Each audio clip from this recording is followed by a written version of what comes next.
الشيطان الرجيم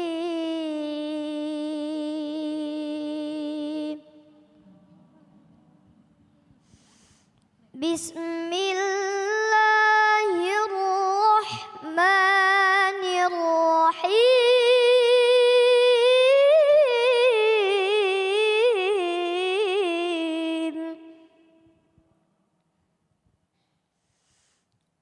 ولا تأكلوا أموالكم بينكم بالباطل وتدلوا بها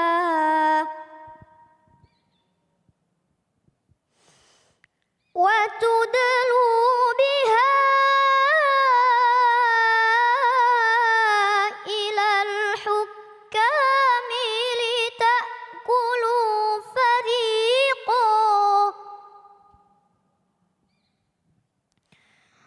فريقا من أموال الناس بالإثم وأنتم تعلمون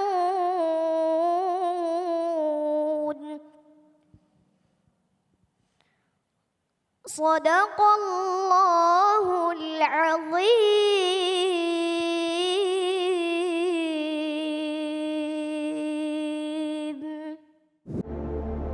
Korupsi, gratifikasi, suap, semua itu hanyalah kilauan dunia yang menipu.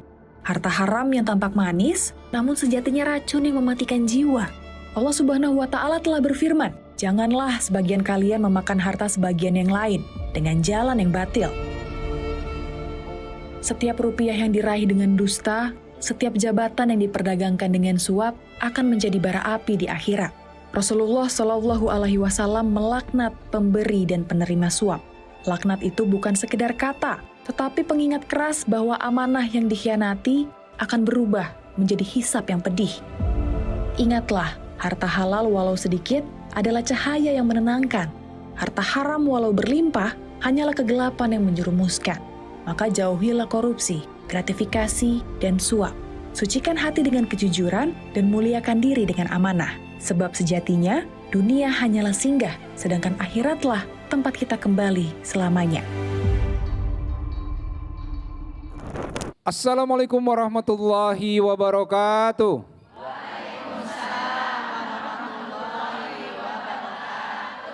Alhamdulillahirrabbilalamin. Allahumma salli ala Sayyidina Muhammad wa ala ali Sayyidina Muhammad.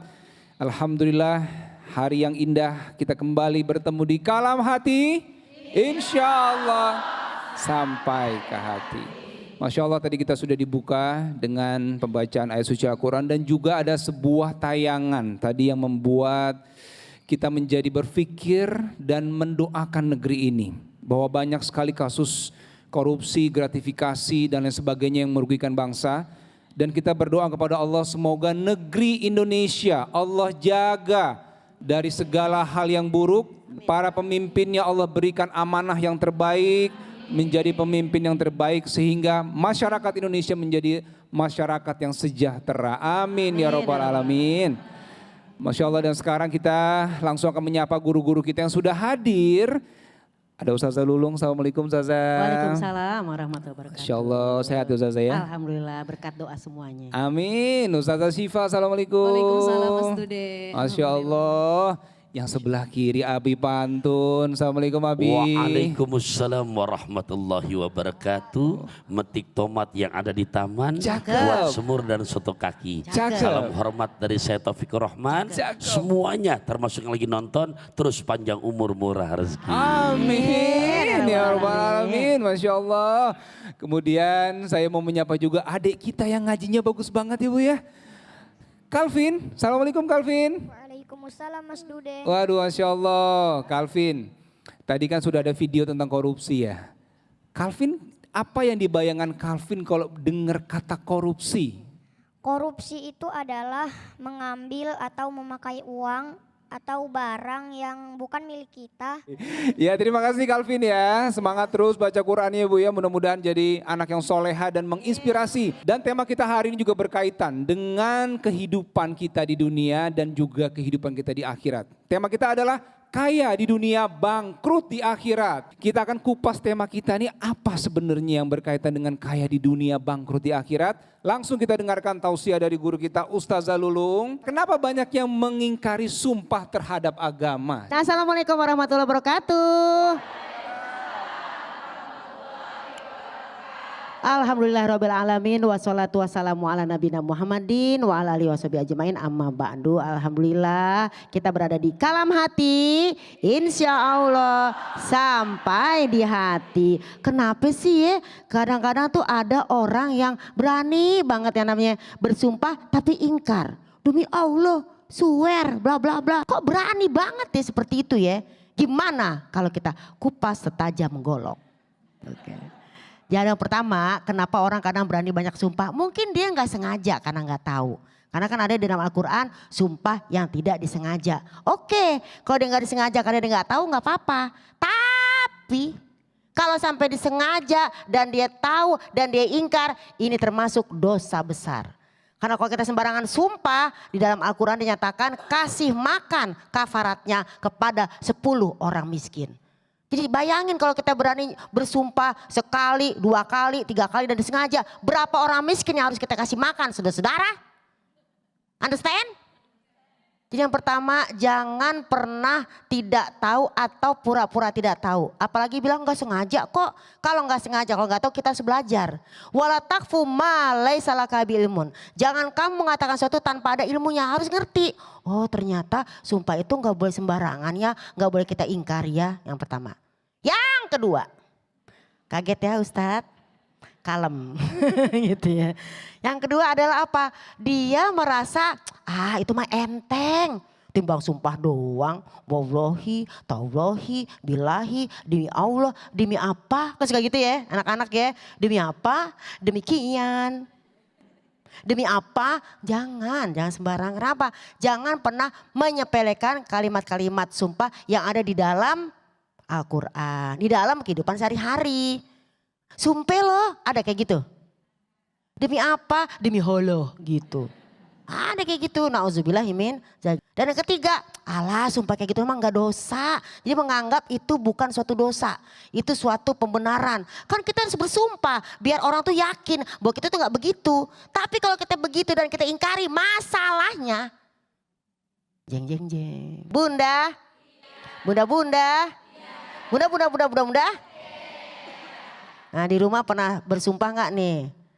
Ayo mama ngambil ini enggak duit di dompet papa tadi. Demi Allah enggak papa, demi Allah enggak. Padahal ngambil.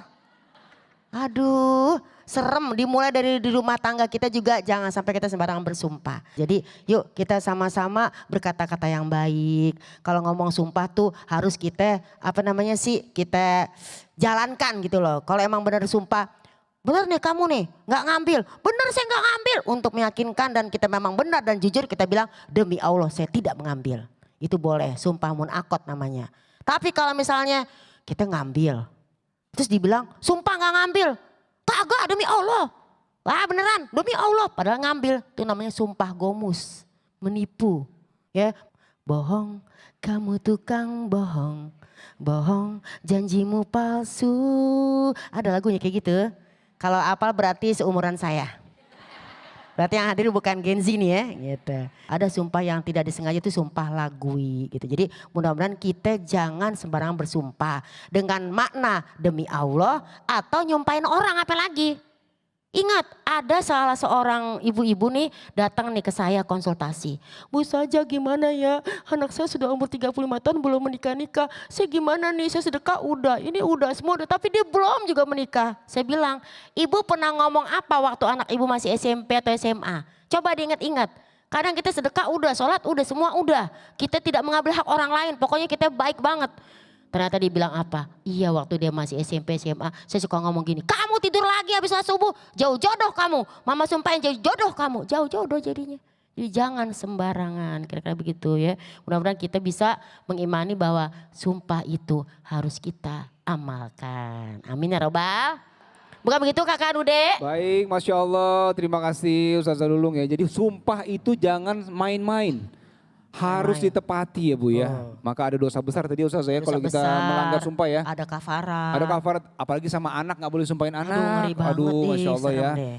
Mudah-mudahan anak-anak kita selamat semua. Amin, Amin ya rabbal alamin. alamin. Ya Amin, Allah. rabbal alamin. Baik, sekarang kita langsung akan mendengarkan tausiah yang kedua dari Ustadz Pantun, Abi Pantun dengan temanya adalah korupsi di zaman Nabi. Silahkan Abi. Dari Keramat ke Pasar Baru, berbekal bakwan dan markisah. Kita doakan selamat untuk para guru, mereka pahlawan tanpa tanda jasa. Ya, jadi guru pahlawan tanpa tanda jasa, bukan beban negara, begitu. Bener kan? Juga buat semuanya, ya Allah, boleh saya mantun dulu boleh? Jadi ada janji ke Pangkalan Jati, lewat Ragunan ada yang ngasih asinan. Kita ngaji di Kalam Hati yang selalu jadi tontonan yang memberikan tuntunan. Ya Allah, ya korupsi di zaman Nabi. Silakan dilihat referensinya. Saya diantaranya saya baca ada satu kitab hadis yang sangat masyhur, buah karya Abu Zakaria Syarab An-Nawawi. Lewat karya beliau yang bernama kitab Riyadus Shalihin. Nah, bagaimana di situ beliau menceritakan korupsi di zaman Nabi, dan ini udah ada kejadian anak orang terpandang, anak orang tajir melintir, bahkan dijelaskan dari Bani Makhzumiyah yang kedapatan mencuri. Waduh, kata keluarga nih kalau misalkan hukuman ditegakkan, muka kita mau ditaruh mana? Kita kan orang ade, orang kaya, yang terpandang, sementara anaknya mencuri. Akhirnya ini keluarga setelah berunding coba bernegosiasi dengan gubernur. Supaya gimana? Nah, gubernur maksudnya nih sahabat Nabi juga yang dimana dia ntar bernegosiasi dengan Rasulullah. Supaya hukuman jangan dilaksanakan. Bu, Ibu, Nabi mau diajak negosiasi. Ya, begitu dengar berita ini, Nabi disampaikan, Nabi jujur, bukan malah cengar-cengir, muka Nabi langsung merah. Ya, muka Nabi langsung merah, lantas Nabi bangkit dari duduknya.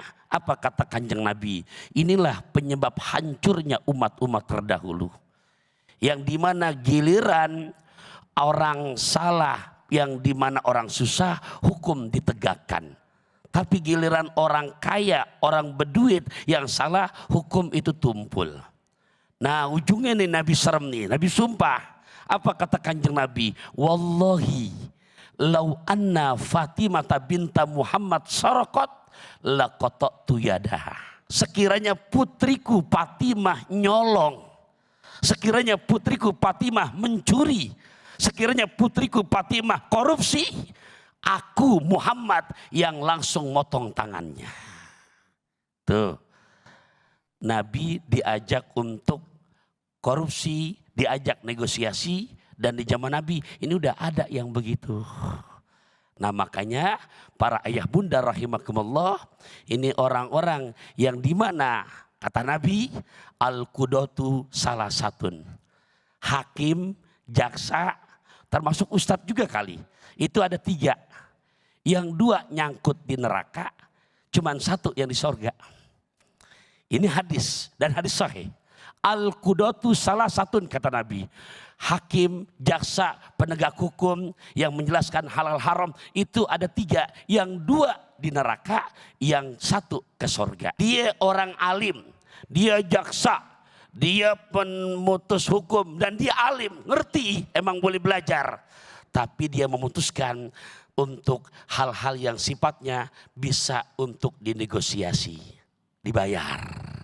Saja, ini bagaimana ceritanya biar nih hukum jadi halal. Terus gimana hukumannya? Tapi ini ada 1 M buat ustazah. Dia tetap ngomong pakai tafhim, haram. Ustazah, kalau kita tambah jadi 10 M gimana? Tetap tebal, haram. Tambah lagi 20 M, tetap tebal, haram. Ustazah yang konsisten dengan ilmunya begini, nih yang di sorga. Nah kelompok yang kedua ya Allah ya Rabbi yang memang dia nggak alim, nggak punya ilmu, tapi karena faktor paman yang ada di atas. Nah udah beres urusan. Ya tapi nggak ada ilmunya. Ini juga celaka. Yang selamat, yang tadi yang saya contohkan tetap istiqomah. Apapun bayarannya dia berani mengatakan yang hak adalah hak, yang batil adalah batil. Makan lesehan, ngajak suami. Mudah-mudahan bisa dipahami. Amin, Masya Allah, terima kasih Abi. Kembali kasih. Masya Allah. Jadi ada korupsi juga di zaman Nabi itu ya, Abi tadi ya. begitu ceritanya. Wah, dan itu dan hadis sahih Mas Kata Dudi. Nabi kalau Fatimah yang melakukan, Iya. aku yang potong seri tangannya. Aku yang langsung motong tangannya. Anaknya langsung. Masya Allah, terima kasih Abi. Kembali Semoga kasih. bermanfaat buat kita Bu ya.